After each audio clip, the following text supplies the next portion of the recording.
పుట్టిన వారికి మరణం తప్పదు. కానీ కొందరు మరణం తర్వాత కూడా ప్రజాహృదయాలలో కలకాలం నిలిచిపోతారు. వైవిధ్యమైన కళల సమాహారమైన సినిమా రంగం ఇందుకు ప్రత్యక్ష ఉదాహరణ. 1913 సంవత్సరంలో రాజా హరిశ్చంద్ర అనే సినిమాతో మొదలైన భారతీయ చలనచిత్ర ప్రస్థానం ఇటీవలే 100 వసంతాలు పూర్తి చేసుకుంది. ఈ సందర్భంగా ప్రఖ్యాత ఇంగ్లీష్ ఛానల్ ఐబిఎన్ లైవ్ దేశవ్యాప్తంగా నిర్వహించిన సర్వేలో మహాద్భుతమై అఖిల జనరంజకమైన సర్వోన్నత చిత్రం, ఆల్ టైమ్ గ్రేట్ మూవీగా 1957లో వచ్చిన తెలుగు చిత్రం ఎంపిక కావడం తెలుగు వారందరికీ గర్వకారణం.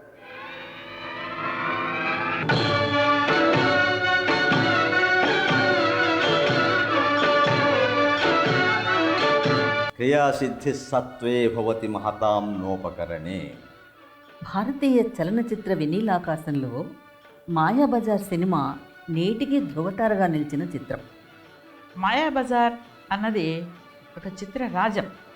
సినిమాలో ఎక్కడే కానీ వేలెత్తి చూపించే లోపం లేకపోవడం, అది అఖండమైన విజయం సాధించడము ప్రపంచానికి అంతా తెలుసు. మాయాబజార్ అంటే ఆంధ్ర సినిమా రంగానికి ఒక సుందర సౌధం, ఒక గంధర్వ భవనం. అది ఏ భవనమే నిలబడాలంటే 4 స్తంభాలు ఉండాలి. ఈ 4 స్తంభాలు ఏమిటో అంటే సంగీత సాహిత్యాలు, దర్శకత్వం, ఛాయాగ్రహణం, నట బృందం. ఈ నలుగురు 4 స్తంభాలు లాంటివి. క్రియాసిద్ధి సత్వే భవతి మహతాం నోపకరణే. ఇది విజయవాడ సినిమా యొక్క ఎంబ్లం. అంటే సినిమా ప్రారంభం కాగానే మనకు తెర మీద ఆ కపిధ్వజం, ఆ జెండా మీద ఆంజనేయుల వారు కనిపిస్తారు. గొప్పవారికి వారి చేతిలో ఉన్నటువంటి ఆయుధంలో ఉండదు జయం, వారి సత్వంలో ఉంటుంది. అంటే వారి ప్రతి సినిమా కూడా ఆయా సామూహికమైనటువంటి కృషిలో విజయం సాధించడమే తప్ప సాధనాలు ఏం లేవు అని చెప్పారు. 1955లో దానికి శ్రీకారం చుట్టారు. ఆయన స్క్రీన్ ప్లే బ్రహ్మాండంగా రాసుకుంటూ పోయినాడు. కథానుసరణం అనేది కేవీ రెడ్డి దగ్గర నేర్చుకోవాలని ప్రతి ఒక్కరు అంటుంటారు. అట్లా ఆయన స్క్రీన్ ప్లే రాసుకుంటూ పోయేటప్పటికీ నిర్మాత అయినటువంటి చక్రపాణికి, నాగిరెడ్డికి భయం ఎత్తింది. ఎందుకంటే అనుకున్న బడ్జెట్ కంటే ఎక్కువ అవుతుందేమో, కాబట్టి ఇప్పుడు తాత్కాలికంగా నిలిపేద్దాము అనేటప్పటికి కేవీ రెడ్డి గుండెలు రాయబడింది. ఈయన ఇప్పుడు ఒక ఫ్లాప్ తీసా, ఇంత పెద్ద స్క్రీన్ ప్లే రాసుకున్నాడు, మాయాబజార్ను ఏం చేస్తాడు అని భయం. అందులో బడ్జెట్ ఎక్కువ అవుతుంది అని ఆపేసేస్తాడు. అంతకుముందు ఒక దెబ్బ తిన్నాడు. మళ్ళీ ఈయన ఆపి సినిమా తీసుకుంటే మనల్ని ఎక్కడ కొంప ముచ్చుతాడు అని సైలెంట్ అయిపోయారు. ఈయనకు మనసులో ఒక కొద్ది ఇది బ్రహ్మాండంగా తీయాలని. అప్పటికి 4-5 సంస్థలు 4-5 పేర్లతో ఆ సినిమా తీస్తారు. అప్పుడు సినిమాకు నిజంగా శ్రీకారం చుట్టడానికి బాగా సహకరించిన వాడు ఎవడంటే నాగేశ్వర్. ఆయన పోయి, ఏమయ్యా మీరు తీస్తారా, లేకపోతే నన్ను అభిమానానికి పెట్టుకొని ఎవరో తీస్తామంటున్నారు, నేను ఆ సీన్ తీసి వెళ్ళిపోతాను. అప్పుడు వాళ్ళు భయపడ్డారు. భయపడి కేవీ రెడ్డిని పిలిచి, ఇగో ఇది బడ్జెట్, ఈ బడ్జెట్కు మించితే మాకు చేత కాదు, సరే ఈ బడ్జెట్లో తీస్తాను నేను, దానికి మించి ఒక పైసా ఎక్కువైనా నేను పెట్టుకుంటా. కానీ ఆయన ప్రతిభ ఏమిటంటే ఆయన ఆ బడ్జెట్ ఎంత పెట్టినాడో దానికి ఇంకా ఒక 1000-2000 రూపాయలు తక్కువలో సినిమా తీసుకునేసాం. అది అఖండమైన విజయం సాధించడము ప్రపంచానికి అంతా తెలుసు. అలా ఈ 6000 సినిమా కాపీల భాండాగారంలో స్క్రీన్ ప్లేలు పకడ్బందీగా నిలబడినట్టు ఒక 10-12 ఉంటాయి మన తెలుగులో. వాటిలో మొదటిది ఇదే. ఒక దేవదాసు, ఒక మూగ మనసులు, ఇలాంటి ఒక 10-12 ఉంటాయి. వీటన్నిటిలో కూడా పకడ్బందీ స్క్రీన్ ప్లే ఏది అంటే ఆనాడు పూనా ఫిల్మ్ షీట్లో కానీ, హైదరాబాద్లో మధు ఫిల్మ్ షీట్లో కానీ అది పాఠ్యాంశంగా పెట్టినారంటే మాయాబజారే. ప్రసిద్ధమైన మహాభారత కథలోని కొన్ని సన్నివేశాల్ని కథారచయిత పింగళి నాగేంద్రరావు గారు అద్భుతమైన కల్పనను జోడించి ఈ చిత్రకథను వినోదభరితంగా రూపొందించారు. కథను రూపొందించి నిర్వహించిన విధానం చాలా అద్భుతంగా ఉన్నది. నిర్వహణకు దర్శకుడే కారణమైనప్పటికీ కథా సన్నివేశ కల్పనలో పింగళివారు చూపించిన చాతుర్యం అద్భుతమైనటువంటిది. పింగళివారు కథను సమకూర్చడమే కాకుండా మాటలు, పాటలు, సంభాషణలు అన్నీ కూడా వారే సమకూర్చారు. అప్పటి వరకు పౌరాణిక సినిమాలలో కేవలము గ్రాంధిక భాషలో నడుస్తూ ఉండేవి సంభాషణలు. అలా కాకుండా పింగళివారు ప్రజల నాలుకల మీద నడయాడుతూ ఉన్నటువంటి మామూలు పదజాలాన్ని, వాడుక భాషలో ఉన్న పదాలని, నుడికట్టును, సామెతలను, జాతీయాలను వాటన్నిటినీ చొప్పించడం చేత ఆహ్లాదభరితమైనటువంటి సంభాషణలు మనము ప్రతి సన్నివేశంలోనూ కూడా ఆస్వాదిస్తాం. మాయాబజార్ సినిమా విడుదలైన తర్వాత పింగళివారి కలం సృష్టించిన పదాలన్నీ కూడా తెలుగు వాళ్ళ నాలుకల మీద ఇప్పటికీ నడయాడుతూనే ఉన్నాయి. ఇక ఆ పాటల్లో, ఆ సాహిత్యంలో ఉన్నటువంటి గొప్పతనం ఎంతటిది అంటే ఎక్కడా శృతి మించలేదు. అది శృంగార సన్నివేశం కానివ్వండి, నాయికా నాయకుల యుగళ గీతం కానివ్వండి, రథం నడిపేటువంటి దారుకుడు పాడుకునే పాట కానివ్వండి, లేక శ్రీకృష్ణుని బాల్య లీలలను చిత్రీకరించిన పాట కానివ్వండి, ఎంత సహజంగా, ఎంత మోతాదు మించకుండానే సన్నివేశాన్ని కళ్ళకు కట్టిస్తూ ఆ పాట అంత సరళంగా సాగిపోతుంది, అంత మధురంగా సాగిపోతుంది. ఉత్తమమైన సాహిత్య రచనకి పింగళివారి కలం ఉదాహరణగా ఇప్పటికీ నిలుస్తుంది. పింగళివారి సాహిత్య సృష్టి నా భూతో నా భవిష్యత్తు. అయితే ఈ సినిమాకు రాజేశ్వరరావును ఒప్పించినారు నాగిరెడ్డి చక్రపాణి. లాహిరి లాహిరి లాహిరిలో బాణి ఆయనే కట్టాడు. చూపులు కలిసిన శుభవేళ ఆయన్నే, నీకోసమనే జీవించింది ఆయన్నే. ఇంకో పాట, 4 పాటలకు ఆయన్నే బాణీలు కట్టాడు. కట్టిన తర్వాత కేవీ రెడ్డికి ఆయనకు కొంచెం మాట, ఆయన తెలుసు, ఈయన గాంభీర్యమైన తెలుసు. ఆయనను డిలీట్ చేసేసి ఘంటసాల ఇవే ఉండే సంగీత దర్శకుడు. అలాగే అన్ని పాత్రలకి రూపచిత్రణ చేసిన ఆహార్య శిల్పి పాత్ర అతి గణనీయమైంది ఈ సినిమాలో. ఎందుచేతనంటే ఒక పాత్ర రూపుదిద్దుకోవడానికి దుస్తులు, ఆభరణాలు, కిరీటం వగైరా పౌరాణిక పాత్రలు కాబట్టి అతి ముఖ్యమైన విషయాలు. ఈ చిత్రంలో పనిచేసిన పీతాంబరం గారు, వారి సహాయకులు భక్తవత్సలం గారుల కృషి నిజంగా చాలా గొప్పది. ఒక కిరీటాన్ని నిర్మించడం మొదలుకొని, అంగుళీయకం మొదలుకొని, వారి దుస్తులు, వల్లెవాటులు వగైరాలన్నీ కూడా అతి రమణీయంగా తీర్చిదిద్ది వాళ్ళు ఈ పాత్ర ఇలాగే ఉంటుంది అని మన హృదయాల్లో నిలబడిపోయేటట్లుగా వాళ్ళు రూపచిత్రణ చేశారు. నాటికి నేటికి కూడా శ్రీకృష్ణుడు అంటే ఇలా ఉంటాడు అని ఈ పౌరాణిక సినిమాల్లో రూపచిత్రణ చేయబడినటువంటి పాత్రే రామారావు గారి ముఖమే మనకు దర్శనమిస్తుంది. గోఖలే ప్రధాన శిల్పి, ఆయన సహాయకుడు కళాధర్. వీళ్ళిద్దరూ కూడా ఎంత రమణీయంగా ఆ కళా దర్శకత్వం వహించారు అంటే ఆ రాజభవనాలు, ఆ రాజభవనంలో పీఠాలు, పాదపీఠాలు, ఆ గవాక్షాలు, కిటికీలు, ఆ ద్వారబంధాలు, ఆ శిల్పాలు, ఇవన్నీ ప్రతి అంగుళంలోనూ కూడా ఆ కళా దర్శకత్వ ప్రతిభ, ఆ శిల్ప రామణీయకత మనల్ని ముగ్ధుల్ని చేస్తుంది. ఎన్నిసార్లు చూసినా కూడా అరే గత పర్యాయం దీన్ని గమనించలేదే మనం అన్నంత గొప్పగా అణువణువున ప్రతి అంగుళంలోనూ కూడా వాళ్ళ కళా దర్శకత్వ ప్రతిభ, రాజభవనాల సొగసు, గాంభీర్యము, టీవీ, ఆ వైభవం అవంతా కూడా ఉట్టిపడేటట్లుగా వాళ్ళు చిత్రీకరించారు. తర్వాత చెప్పవలసింది నృత్య దర్శకత్వం.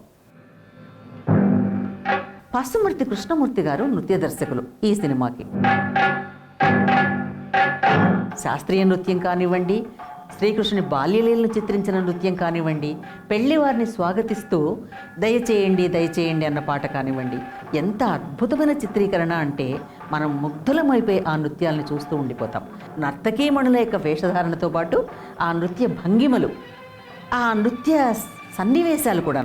దయచేయండి అన్న పాట చాలా సుదీర్ఘమైంది, 2 నెలలు పట్టింది రిహార్సల్స్కి అంటే వారు ఎంత శ్రద్ధ తీసుకున్నారో అర్థమవుతుంది. శిష్టమైన, సరళమైన, హాయిగొల్పే నృత్య రీతులతో సినిమా అంతా కూడా అద్భుతంగా సాగిపోతుంది. ఛాయాగ్రహణం దానికి ప్రాణం. సంగీతము, సాహిత్యం. సంగీతం ఘంటసాల ఒక ప్రాణం వేస్తే, సాహిత్యం పింగళి అద్భుతమైన ప్రాణ ప్రతిష్ఠ చేస్తే, ఛాయాగ్రహణము ఒక సుందర రూపాన్ని మన కళ్ళ ముందు మొట్టమొదటి ఏమనుకున్నా అంటే అప్పటికి బాలీవుడ్లో ఈ ట్రిక్ ఫోటోగ్రఫీకి బాబుభాయ్ మిస్త్రీ చాలా ప్రసిద్ధి. ఆయన తీసుకుందామన్నాడంట నాగిరెడ్డి గారు. వద్దన్నాడు. మనకు అద్భుతమైన ఛాయాగ్రాహక శిల్పి ఉన్నాడు మార్కస్ బాట్లే, ఆయన తీసుకున్నాడు. బాబుభాయ్ మిస్త్రీ అడిగంట దానిలో గదలు ఇస్తుంటాడు, బాణాలు వేస్తాడు. వేసిన తర్వాత యాక్చువల్గా సీన్ మీద రెండింటిని వేస్తే పడ్డలు కొట్టుకున్నప్పుడు సినిమా తీస్తాడు. ఇవి అట్లా ఏం లేకుండా ఘటోత్కచుడి గద, అభిమన్యుడి బాణం, ఆ నిప్పులు కక్కుకుంటూ కదులుతూ వచ్చేటువంటి సీన్ తీసినవి ఎట్లా తీసినావు అంటే అది రహస్యం. ఈ రోజుకి అది రహస్యం. అంటే ఇప్పుడు గ్రాఫిక్స్ వచ్చినాయి చేస్తున్నారు, కానీ ఈ గ్రాఫిక్స్ ఈ ట్రిక్ ఫోటోగ్రఫీ ఇవన్నీ ఏమి లేని దినాల్లో అది ఎట్లా సాధించినాడు? కథానాయిక శశిరేఖ పాత్ర సావిత్రి, నట శిరోమణి, అభిమన్యుని ప్రేమించిన శృంగార నాయికగా, ఆ తరువాత విరహిణిగా, తల్లి అభిమన్యుని కలుసుకోకూడదు అని కట్టడి చేస్తే శోకతప్తగా, ఆ తరువాత శ్రీకృష్ణుని తోడ్పాటుతో మాయా శశిరేఖగా, లక్ష్మణ కుమారుణ్ణి ఆట పట్టిస్తూ ఆమె తన చిలిపితనంతో చేసిన అభినయం చాలా గొప్పగా ఉండి ప్రేక్షకులు మై మరచిపోయి చూస్తూనే ఉంటారు. అంతవరకు తెలుగు సినిమాల్లో మంచి కంఠము రూపము కలిగి నటన కూడా ఉన్నటువంటి ప్రతినాయక పాత్ర లేకపోతే గట్టి పాత్ర వేయాలంటే ముక్కామల కనపడేవాడు. తరువాత ఒక కోయదొర, ఒక బ్రహ్మాండమైన రాక్షసుడు లేక రాక్షస రాజు వేయాలంటే మహంకాళి వెంకయ్య అనేవాడు కనబడేవాడు. ముక్కామలు పెడతామంటే నేను ఘటోత్కచుండే నవ్వుతారు. మహానుభావుడు ఉన్నాడు, ఈశ్వరంగరావుకి ఇవ్వండి. కృష్ణుడుగా ఎన్టీ రామారావు అంతకు ముందు వేసినట్టు తెలిసినా కూడా ప్రజలంతగా ఆదరించలేదని తెలుస్తూ ఉంది. అయితే ఈ మాయాబజార్ నుంచి కృష్ణుడంటే ఎన్టీ రామారావు, ఎన్టీ రామారావే కృష్ణుడు అనేంతగా ప్రజలకు బాగా దగ్గరగా వచ్చింది ఆ పాత్ర. ఏఎన్ఆర్ అభిమన్యుడిగా నటించినాడు. ఏఎన్ఆర్ యొక్క శారీరక సౌష్ఠవము అది చూసినప్పుడు ఎన్టీఆర్ ఎస్విఆర్ దగ్గర కొంచెం ఆయన చిన్నవాడుగా కనిపిస్తూ ఉంటాడు. అందువల్ల వయస్సులో సమానంగా ఉన్నప్పటికీ కూడా అతన్ని అభిమన్యుడిగా తీసుకున్నారు. అక్కడ అతికినట్టుగా సరిపోయింది. ఆ అబ్బాయి చాలా చిన్నగా ఉన్నాడు అనేటట్టుగా, చాలా లేతగా కనిపించేటట్టుగా ఉన్నారు అక్కడ శశిరేఖ అభిమన్యులు ఇద్దరు కూడా. హాస్యానికి రేలంగి వెంకటరామయ్య గారు పెట్టింది పేరు. సీనియర్ నటులుగా ఆయన ముందు నుండి హాస్య నటుడుగా ఎంతో మందిని మెప్పించినటువంటి వాడు, పద్మశ్రీ బిరుదు కూడా అందుకున్నటువంటి వాడు. ఆయన లక్ష్మణ కుమారుడుగా ఇందులో మనకు కనిపిస్తాడు. ఆయన నడక, మాట, తత్రపాటు అన్నీ నవ్వును తెప్పిస్తూ ఉంటాయి. చేయగానే ఇలా నలుగురిలోకి రావాలనిపిస్తుంది. మాయాబజార్లో శకుని పాత్రకు ప్రాణం పోసినవాడు ఎవరయ్యా అంటే సిఎస్ఆర్. ఆంధ్ర చలనచిత్ర రంగములో ఎన్ని పౌరాణిక సినిమాలు, ముఖ్యంగా మహాభారతం మీద ఎన్ని సినిమాలు వచ్చినాయో ఆ సినిమాల్లో ఎవరెవరో వేసిండొచ్చు శకుని పాత్రలు, కానీ మనము ఖచ్చితంగా నలుగురిని మాత్రం చెప్పుకొని తీరాలి. ఒక సిఎస్ఆర్, ఒక కేవీఎస్ శర్మ, ఒక లింగమూర్తి, ఒక ధూళిపాళ. వీళ్ళలో ఎవరి యాక్షన్ బాగుంటుంది, ఎవరి నటన బాగుంటుందంటే ఎవ్వని తక్కువ చేసేదానికి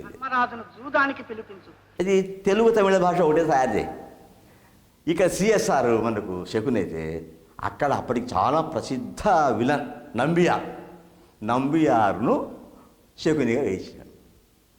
టేకుల మీద టేకులు తింటున్నాడు ఆయన. ఈయనకి ఎప్పుడు కోపం రాదు. ఈయన నటించి చూపడు. మన వాళ్ళు ఇట్లా కూర్చుంటాడు, అట్లా కాదండి, ఇట్లా కాదండి, ఇలా ఇలా అడుగు భంగిమలు చెప్తాడు. ఆ భంగిమలు అర్థం చేసుకొని నటుడు నటించాలి. ఈయన ఎన్నిసార్లు చెప్పినా టేకులు తీసుకుంటున్నాడంట. చాలా కొబ్బడి, ఏమయ్యా నీకు తమిళ సినిమా రంగంలో ఇంత గొప్ప విలన్ అని పేరుంది, ఈ చిన్న నటన చేయలేకపోతున్నావి, నువ్వేం నటుడు అన్నాడు. అంటూనే ఏడ్చండి లోబల వేదిక మీదని. మళ్ళీ సముదాయించి ఈ తెలుగు వర్షం చూపించి ఆయనకు సిఎస్ఆర్ ఎట్లా చూపించాను ఆయన చూసి ఇమిటేట్ అయితే నాయన మనకు రావాలని చేయమని అంటే ఆ తమిళ ప్రసిద్ధ విలన్ నంబియార్ కూడా సిఎస్ఆర్ నటనను కొంచెం అబ్జర్వ్ చేసిన తర్వాతనే తన పాత్ర జ్ఞానం. అయితే అప్పటికి 10-12 టేకులు తిన్నాడు. మీ పాండిత్యానికి పారితోషికం ముట్టవలసిందే.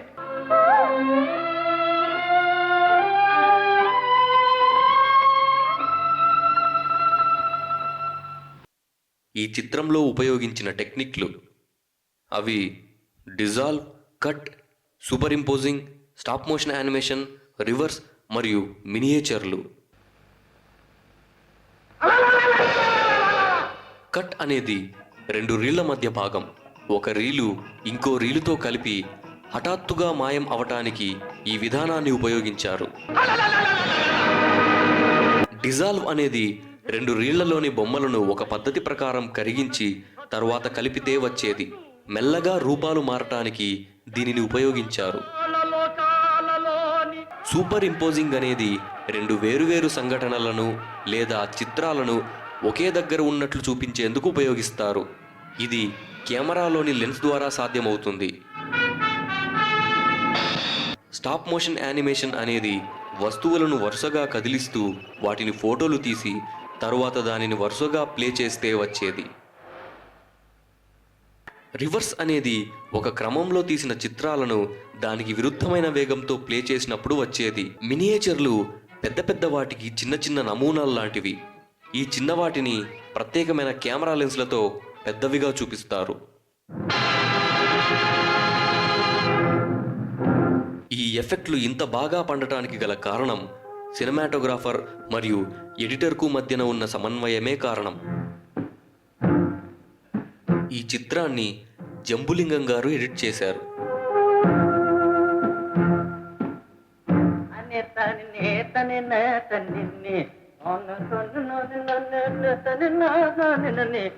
సినిమా పేరు మాయాబజార్. మాయా అనేది సంస్కృత పదం, బజార్ అనేది పర్షియన్ పదం.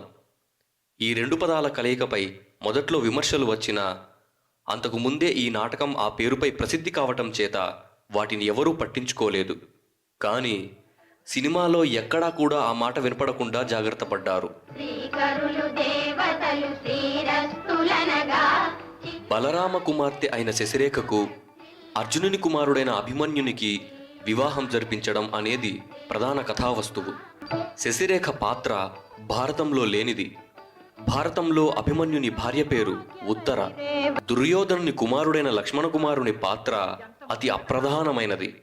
కానీ అతనిని ప్రధానమైన వినోదభరిత నాయకునిగా తీర్చిదిద్దటం జరిగింది. వీరలక్ష్మణులు విలాసంగా నిల్చునే వినాలి. చెప్పండి.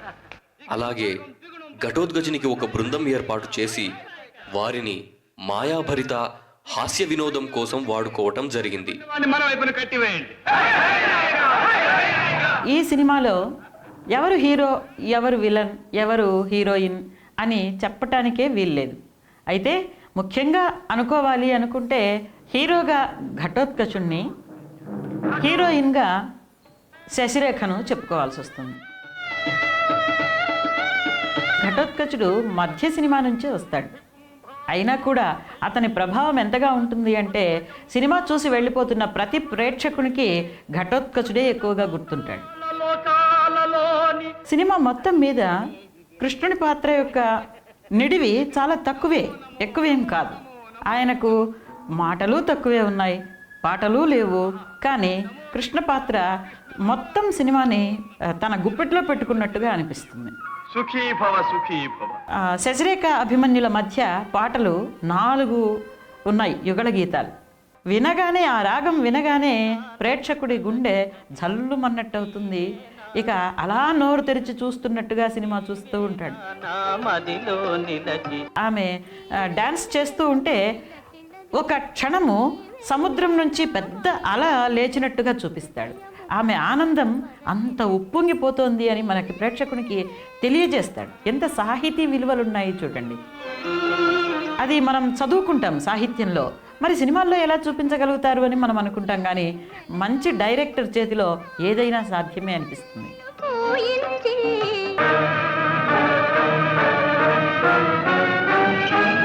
అద్భుతమైన మాయలు, రాక్షస మాయలు. ముఖ్యంగా అభిమన్యుణ్ణి, సుభద్రను దారుకుడు ఘటోత్కచుని ఆశ్రమానికి తీసుకువెళ్తున్నప్పుడు ఆ దావాగ్ని విజృంభించటం, ఆ కుడ్యాసుడు ప్రత్యక్షం కావటం, అభిమన్యుని బాణంతో అతడు మాయమైపోవటం మొదలుకొని ఆ విడిది మందిరంలో జరిగిన మాయలన్నీ కూడా పరమాద్భుతాలు. ఇవన్నీ కూడా ఈనాటికి అధ్యయనం చేయడానికి అనువుగా ఉన్నాయి అంటే మాయాబజార్ సినిమా అన్ని రంగాల్లో కూడా ఎన్ని విలువలతో రూపొందించబడిందో మనకు అర్థమవుతుంది. నాటి నుండి నేటి దాకా ఆబాలగోపాలం ఆంధ్ర ప్రేక్షకులు ఈ సినిమాను ఆదరించడానికి ప్రధాన కారణం సినిమా అంతటా పరచుకొని ఉన్న తెలుగుదనం అని నేను అనుకుంటాను. ఆ ఆహార్యం మాత్రమే కాకుండా, దుస్తులు మాత్రమే కాకుండా, మాటలు, ముఖ్యంగా ఆ తెలుగు పలుకుబడులు, ఆయా సన్నివేశాల్లో తెలుగు వాళ్ళ నోట వచ్చేటువంటి మాటలు, ఇవన్నీ కూడా పింగళి వారు ఎంత సహజంగా రచించారు అంటే ఈనాటి ప్రేక్షక లోకంలోని మహిళామణులు ఎవరైనా తమ అన్నగారు మేనరికం అనే మాటను ఉల్లంఘించినట్లయితే వాళ్ళందరూ కూడా ఈ సన్నివేశాన్ని తప్పకుండా అనుభూతి చెంది తప్పకుండా వాళ్ళ కళ్ళల్లో కన్నీళ్ళు వస్తాయి. తమకి ఏం కావాలో చెప్పండి, తెప్పిస్తాం. నాకు అలాగే నిందార్థకంగా గిల్పం అనటం, గింబళి అనటం, ఇవన్నీ కూడా మాయాబజార్ సినిమా తర్వాతనే ప్రాచుర్యంలోకి వచ్చాయి. కాదు, రత్న గింబళి తెలిసిందా? గింబళి.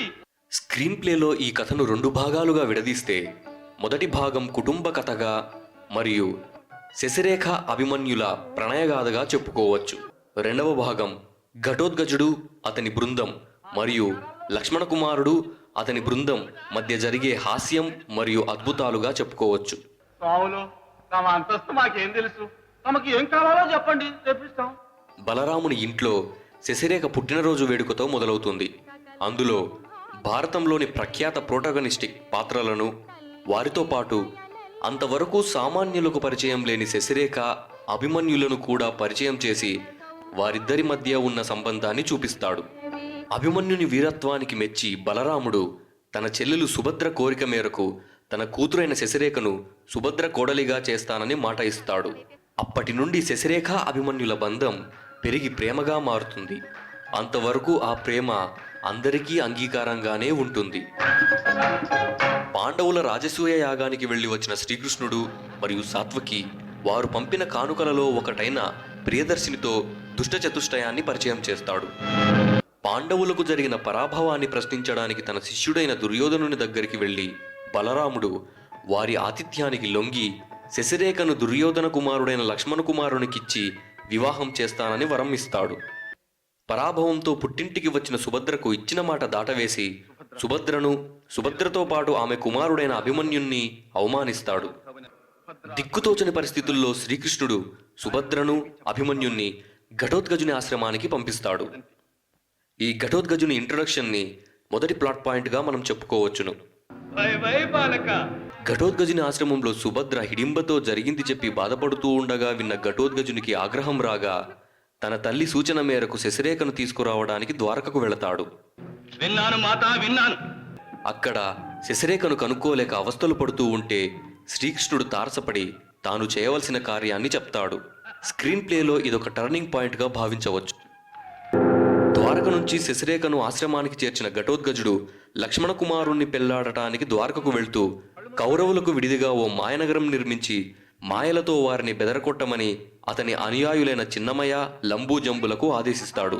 అక్కడ నుంచి సినిమా మాయలమయంగా మారిపోతుంది. ద్వారకకు వెళ్లిన ఘటోత్కచుడు శశిరేఖ రూపంలోకి మారుతాడు. దీనిని రెండవ ప్లాట్ పాయింట్గా చెప్పుకోవచ్చును. ఇక్కడి నుంచి అంతా రసవత్తరంగా సాగుతుంది. చిన్నమయ, లంబూ జంబులు మాయావిడిది గృహంలోని శర్మ శాస్త్రి మరియు లక్ష్మణ కుమారుని సారథిలకు వారు తవ్విన గోతులో వారే పడినట్లు అన్న తీరులో బుద్ధి చెబుతారు. శశిరేఖను పెళ్లాడటం అంటే అభిమన్యునితో పోటీపడి గెలవటం అన్నట్లుగా పెళ్లికి సిద్ధమైన లక్ష్మణ కుమారుణ్ణి శశిరేఖ రూపంలో ఉన్న ఘటోత్కచుడు ఆట పట్టించి చివరకు బెదరగొడతాడు. సినిమాలో హాస్యాన్ని వీరిరువురి మధ్య బాగా పండించడం జరిగింది. ఇలా జరుగుతూ ఉండగా అక్కడ ఘటోత్కచుని ఆశ్రమంలో శశిరేఖ అభిమన్యుల వివాహం జరిగిపోతుంది. ఇక్కడ కథ యొక్క ఉద్దేశం నెరవేరుతుంది. లక్ష్మణ కుమారుణ్ణి బెదరగొట్టడంతో ఆగ్రహించిన శకుని సాత్వకి తెచ్చిన సత్యపీఠం మీద ఎక్కి తన కుతంత్రాన్ని బహిర్గతం చేస్తాడు. అది విన్న బలరామ దంపతులకు నిజం అర్థమై చింతిస్తారు. ఘటోత్కచుడు తన అనుయాయుల సహాయంతో కౌరవులను ఇంటిదారి పట్టిస్తాడు.